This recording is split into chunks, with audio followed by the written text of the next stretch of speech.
So I've been saying I'll do a video about this tractor for a hot minute now. I said at the 14-hour mark I would, and now I think I'm at 25 hours on this thing. 25.6 it looks like.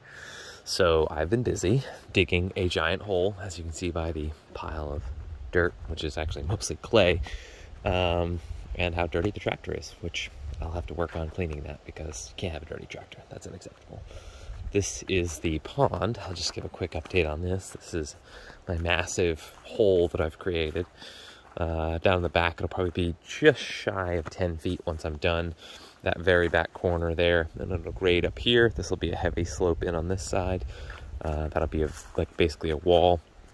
This section here will be another wall that will rise up and then drop into another pool. This pond will be about 3.5 or 4 feet deep. This is where I'll keep aquatic plants, and I'll have a drain from the drainage ditches from the road.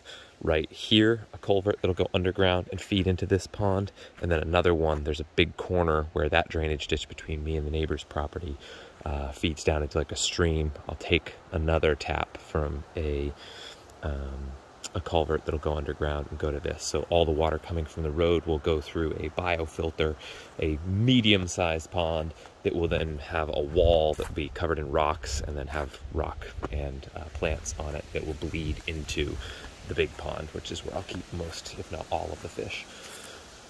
So this has all been achieved by this little tractor. I put about 7 hours or 8 hours of the tractor's time on doing road work. So of the hours that are on it, it's just about 19 or so that are, pick up some little flags, that are actually this hole itself. So it's done really fast work for this, and part of that speed of work is the type of tractor that this is. This is a hydrostatic transmission. So what that does is it allows you to have 3 speeds. So you have low, medium, and high. On high, you can move very quickly. Those are the actual specs on what that means. And the torque is very low on high, and then on low you move extremely slow but have a ton of torque. The biggest disadvantage to a hydrostatic is your PTO is limited on the amount of power that you can actually put out on that end of it. I don't plan on really using a mower on the back, and I probably won't really ever use the PTO other than an auger, which I'll just rent to put in some fence posts, and that will be it. But the big advantage of a hydrostatic is that you have these rocker pedals. As you can see, when I push on this one, that back one comes up, and vice versa. What this does is this button there puts you in reverse, and this is in forward. So once you select the speed, you can literally just rock between the gears without having to use the clutch. The clutch is only needed for switching between high, medium, and low. And then if you're doing back and forth work like I'm doing, like I'm driving in, scooping, and then backing up, and then driving forward and back and forth, so that motion is much more easily achievable without having to, on a normal, what they call shuttle shifter on tractors, you usually have 4 speeds.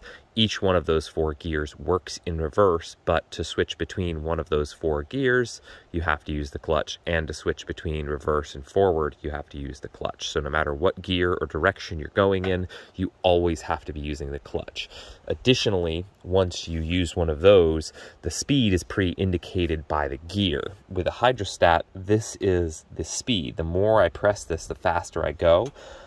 So you can control your speed with the pressure on the pedal as well. So you can do a little bit more fine-tuning finesse work if you're trying to like angle and locate the bucket's edge and really fine-tune what you're working on. So that's something that I think is, for me, was a huge selling point of getting hydrostat. You can choose hydrostat or shuttle shift. Usually hydrostats are a good $2,000 more, or just about, but in my opinion, very well worth it. I also had them add this, which is a solenoid-based third function. So this runs up to the bucket side up here, and I'm actually going to put a quick release nut on this. You can just run a second set of hydraulic hoses down and under, so that when you put your third top link in, and then you put a hydraulic back there, you can run it off the same hydraulic hoses, so you just disconnect these. But what I'm actually going to do is put a quick connect here on this arm and a disconnect bolt, like a wing nut up there, and then just grab these hoses and have a little hook that pins them down here beside this, and then drape them up over here and then run them to back, so that I don't need additional hydraulic hoses. And then it'll just plug into those for the third upper link. But I got that because I do also have the grapple for the front of it, which is great because then you can pick things up and that makes life a lot easier. I went with Mahindra because not only do they have the 17-year warranty, or 7-year rather, warranty, but the local dealer here is very close to me, whereas all of the other tractor manufacturers are about an hour and 20 minutes away from me.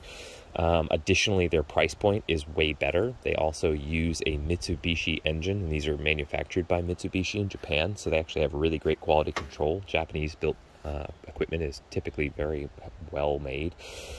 So those are some of the big sell points for me in what I went after. I would highly recommend, if you're getting a tractor for back and forth work, one of these little speedball or whatever they call them, this makes your life a lot better.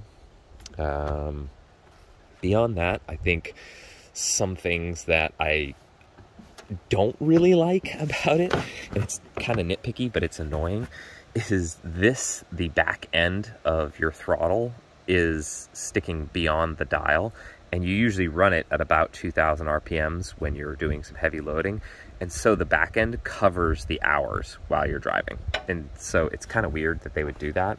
You know, you could easily just move the hour indicator down or just not have that there. Not that you need to be reading that constantly, it's just kind of silly to have designed it that way. Some other things, as you can see, that black there, that is from the exhaust, which kicks out in the front. This is actually a great place for it, so it doesn't blow back on you when you're on the excavator or the backhoe on the back, or it doesn't blow up in your face when it's up in the front. So this, the only big thing that needs is a 45-degree angle pipe that would bend it to come outward or just downward a little bit more. I think it's like a 1 1/4 inch pipe, so I'm gonna get one of those and fabricate my own little solution there. But yeah, that's really the only complaints I have. A lot of people complain about having to tighten bolts and things like that.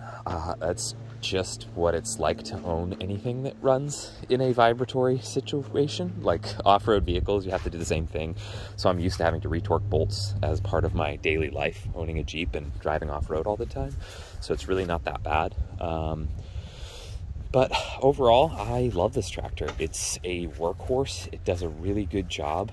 I think the design and comfort of the tractor is exactly on par with what I would hope. One of the very interesting things, this is the 1626 is the model of this tractor.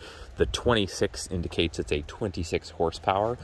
That is an important measure because the diesel fuel exhaust or DEF fluid, diesel exhaust fluid, which is added to mitigate, I think, NOx, which is like a toxic gas that comes from diesel, has to be added on engines over a certain size, and this doesn't have to have that. Additionally, once you go to larger sizes, you have to have what's called Regen, which is the engine just has to run at a higher RPM for a certain amount of time to burn off those additional fuels, similar to like a catalytic converter in a gasoline vehicle.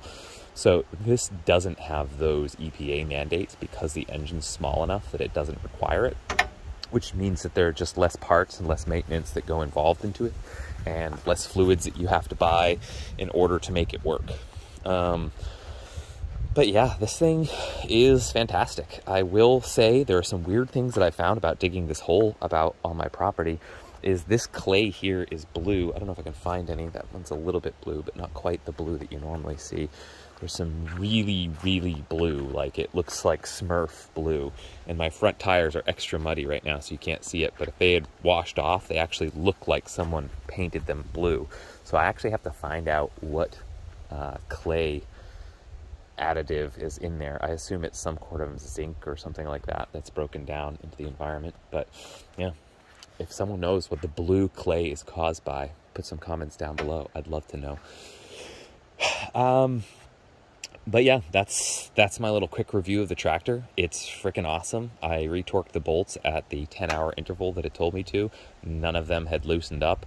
And I ride this thing hard. As you can see, there's a giant hole that it has already dug. So it's been put to work pretty hard.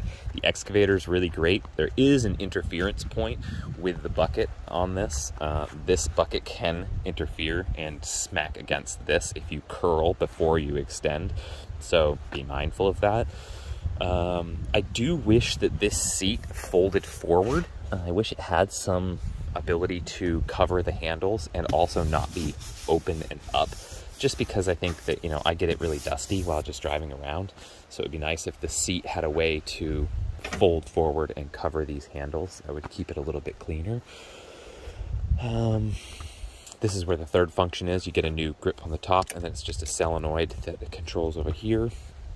Notice that I didn't prepare for this, and I'm just kind of going everywhere. This is a four-wheel drive tractor. Highly recommend, if you're getting a tractor, go four-wheel drive. And it also has a differential locker in the rear, which I use literally every probably 15 or 20 minutes while I'm coming up and out of that mud pit.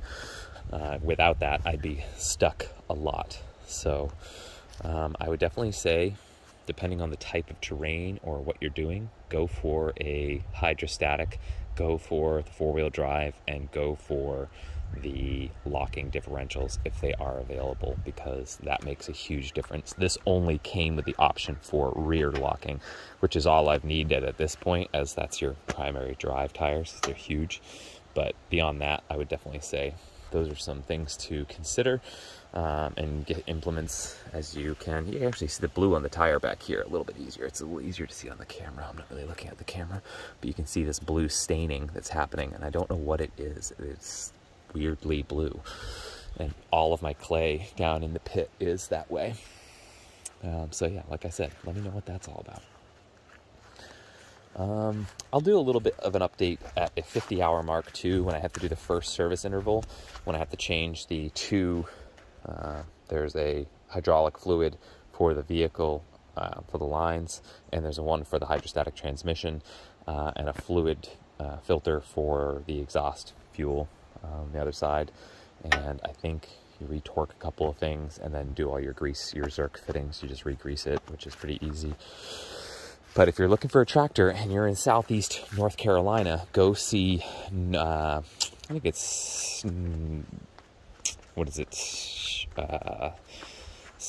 Southeastern North Carolina Mahindra or something like that. Eastern Carolina Mahindra, ECM. Yeah, it's ECM tractors, Eastern Carolina Mahindra. It's Mike Hunt. He is awesome. He's super cool. He knows a lot about his tractors. He actually installed that third function line for me. He'll even do remote repairs on the tractors if it's something that's simple, so you don't necessarily have to bring it back in for service, which is a huge lifesaver for people who are a little bit further out and rural, and you don't need to have, you know, your tractor out of service for 5 days and just transit in between.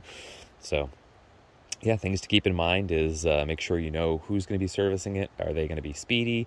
Are they local to you? And is the tractor the kind of machine that you're going to use? And does it have all the features? I would definitely, if you're going to spend this kind of money on a machine, get something that you don't need to replace or buy extra pieces for or upgrade anything pretty much right off the bat, and you'll be good to go for all of your tractor needs. But yeah, that's the quick update on tractor life, and I'm going to continue to dig that hole and make a giant pond so I have fish and some permaculture. Stay tuned. Let me know what you think down below.